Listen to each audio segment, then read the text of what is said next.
Hello everyone, Alistair Gold here. Tottenham Hotspur victory, sunny day outside.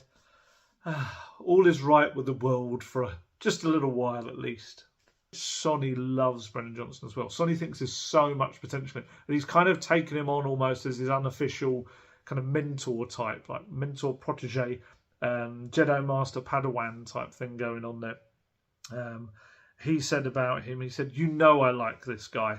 I love this guy. This is Sonny about Brennan Johnson. I just want to help him as much as I can. Even when we start the game, I told him, just make sure you're ready. You'll make the difference. When you come on, you'll make the difference, and that's what we need. Mystic Sonny there. He absolutely knew. Brennan did a fantastic job, and I just want to give him a big, big hug. The goals, obviously, he is missing, but I'm definitely sure the way he works, working like this, the goals will come automatically. I'm 100% sure.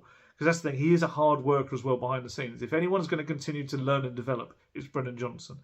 And he was actually asked, this was his Spurs interview, about out-muscling Anderson for the first goal. And he said, yeah, strong man, eh?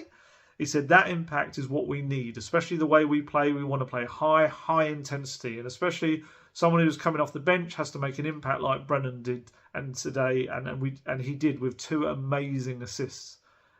So yeah, he's kind of becoming a bit of a super sub at the moment, but I think in a way that's building him piece by piece, his knowledge of what to do. I think Postecoglou said it before, sometimes sitting out and seeing how the game plays out and where people are just gives you a little, because he's played for Forest like almost starting every single game, so just to kind of see where the game is developing and where he can impact it when he comes on, I think it's building his knowledge of how to play in certain situations, and it's building his confidence with these assists and the goals, some of the late winners and things like that. And yeah, I think it won't be long before he's forcing his way back into the starting lineup, because again, the pace and the technique he's got are superb. Just about decision making, as all young players find that as well. It's not all just the young players as well, sometimes the older players as well. Timo Werner, he's 27, and I feel like sometimes when he gets into good positions, his decision making is a little bit iffy. I mean, as it was for the big chance he had yesterday, I felt for him because he took it so well into his stride. It was Bentancur tackled the ball, Sonny whips the ball forward, very Harry Kane-esque pass that he used to do for Sonny. Werner takes it kind of into his stride really nicely with a little flick forward. And then you kind of think, he's got so much time. You just know this is one of these where the world is already writing what's going to be like. Timo Werner runs through, I wonder what happens next. And unfortunately he did. And it's one of those where, as Sonny showed at the end, and I think other strikers out there, you would take the early shot. As soon as the keeper starts to move position, you can see the gaps you've got either side. And it was like, don't go to try and round him. Don't try and round him. Don't pass it in. You've got to kind of be confident and catch him unawares before he's really set himself. And obviously didn't. But what I thought was good was that he didn't let it define his match. He could have done, because he could have just stood there thinking, here we go again. Here we go. This is kind of what me in the Premier League. That's what people think of me. But he didn't. He kept plugging away and working so hard.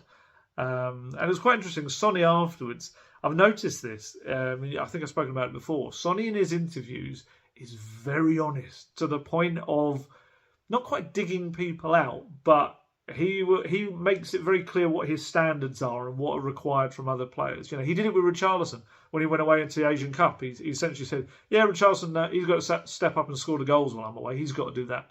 And it was like, whoa, you're putting weight on his shoulders. And he responded really well, Richarlison, then, and scored all those goals. And yesterday, when he was talking about Timo Werner, he wasn't shy to Sonny to bring up that miss. And he also kind of wasn't backwards in saying, you've got to, don't celebrate this too much. You've got to keep going. This was his interview with Spurs TV. You can see he's so in his element right now, Sonny. I love it. He knows he is the leader of this team. And he said, I'm very, very happy for him. This is Timo Werner. He said he worked hard. Timo worked really hard. I wish he had scored in the first half to make the game a little easier. But yeah, he was very happy to score his first goal for Spurs. It was well deserved. And I hope many, many more to come. I hope it lifts him a little bit. When you miss a big chance like that, you feel like the world is against you. But Timo stepped up. He didn't give up, and he played fantastically. Everyone is very happy for him, and I hope Timo enjoyed the goal that can help the team and lift him a little bit more. But he should never, he actually said celebrate this goal. I think he meant over-celebrate this goal, because the fans and the players are expecting more from him. So I hope he continues to work hard and help the team. To be honest, he didn't really have a chance to celebrate the goal. It was like quite a funny little moment. He ran off to the left to celebrate his goal in front of the south stand. He's pointing across to Brennan Johnson to say, yeah. And I think he's looked up and realised, oh man, no one else. Oh, they're running back to the centre circle. Of course, yeah, we're only 1-1. And he spoke about it afterwards. He's quite funny. I quite like watching. He's got quite a dry sense of humour in his interviews. He said, I wanted to celebrate, but then I realised nobody was coming over. And I realised it was 1-1 and we had a bit of work to do still. Then I went straight back to the centre to try and get another goal. Of course, I was very happy in this moment. Very happy, especially after the first half when I missed that big chance. And I'm not sure whether he said palace or place here. So he either said a lot of the place was falling down on my shoulders, we would say in Germany, or a lot of the palace was falling down on my shoulders. He said, I enjoy, hopefully if there's any German people, they can tell me exactly what that expression is. He said, I enjoyed this moment to score my first goal at the stadium. And interestingly, he told the BBC after the game, I saw these quotes only today, he said, they, as in my teammates, stood behind me at half-time and said I should keep going. It always feels good that you have a group that says nothing about it. They were supportive. It helps me and the whole team. You could see that afterwards. They went straight up to him, a lot of the players. Sonny, I saw do it, kind of put his hand on his head as if to say, don't worry, it's just part of the game. We'll crack on. You'll get another chance. And he did. But Sonny, I wanted to talk about Sonny as well. Back in the centre of attack, Richarlison had that knee injury, so Sonny went back in there. We did wonder before the game, he played very well there at the start of the season. I did feel that at times you could see there's different aspects to it. You could see that Spurs tried to release him and he would come deep and play clever passes like the one he did for Werner. At other times you could also see that Spurs did miss out slightly on Richarlison's ability to hold up the ball.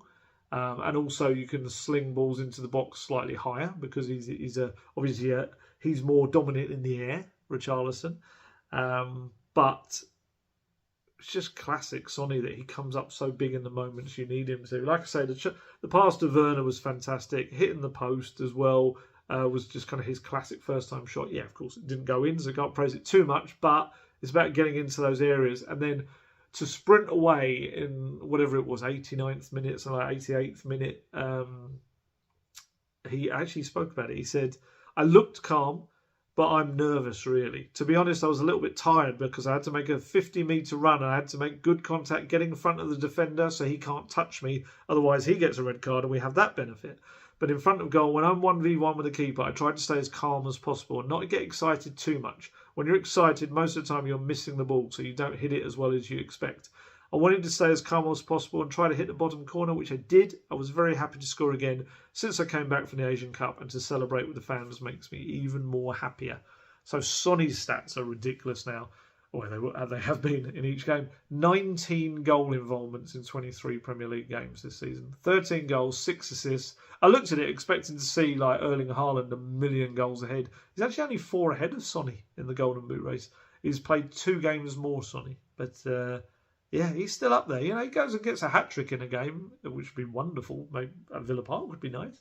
And then suddenly he's right up there at the top of the goal-scoring list, or among them anyway. And like I said earlier, I love the fact that he's relishing being a leader. I feel like Sonny's always been a class player for Spurs, always been terrific for them in big moments and kind of taking on responsibility maybe when the star player, Harry Kane, was out. But now he's the star, he's the leader. And I think I've said this before, but because he does it for his country, I think it's easier for him. He's had the hopes of a nation rest on his shoulders. The hopes of Spurs fans probably doesn't feel quite as huge a monumental thing, a burden to carry. So, yeah, he loves it. And there's a funny little moment when a reporter asked Postecoglou about Sonny's obviously dislocated his finger, didn't he, while on international duty with the ping pong incident. And he was asked, is he okay? Is his finger okay? Because he's still got the strapping on it. And Postecoglou's answer was, it's a finger. Even if he loses it, it won't really matter. He can still play. He's fine. In a bit of one of those moments where in the moment he said it really deadpan, But then when he had to answer the question next, I think it was my question next, asked about Pat Matassar. You could see he was kind of almost chuckling to himself. He was like, yeah, that was a funny one, wasn't it? I've come out with a kind of a bit of a zinger there.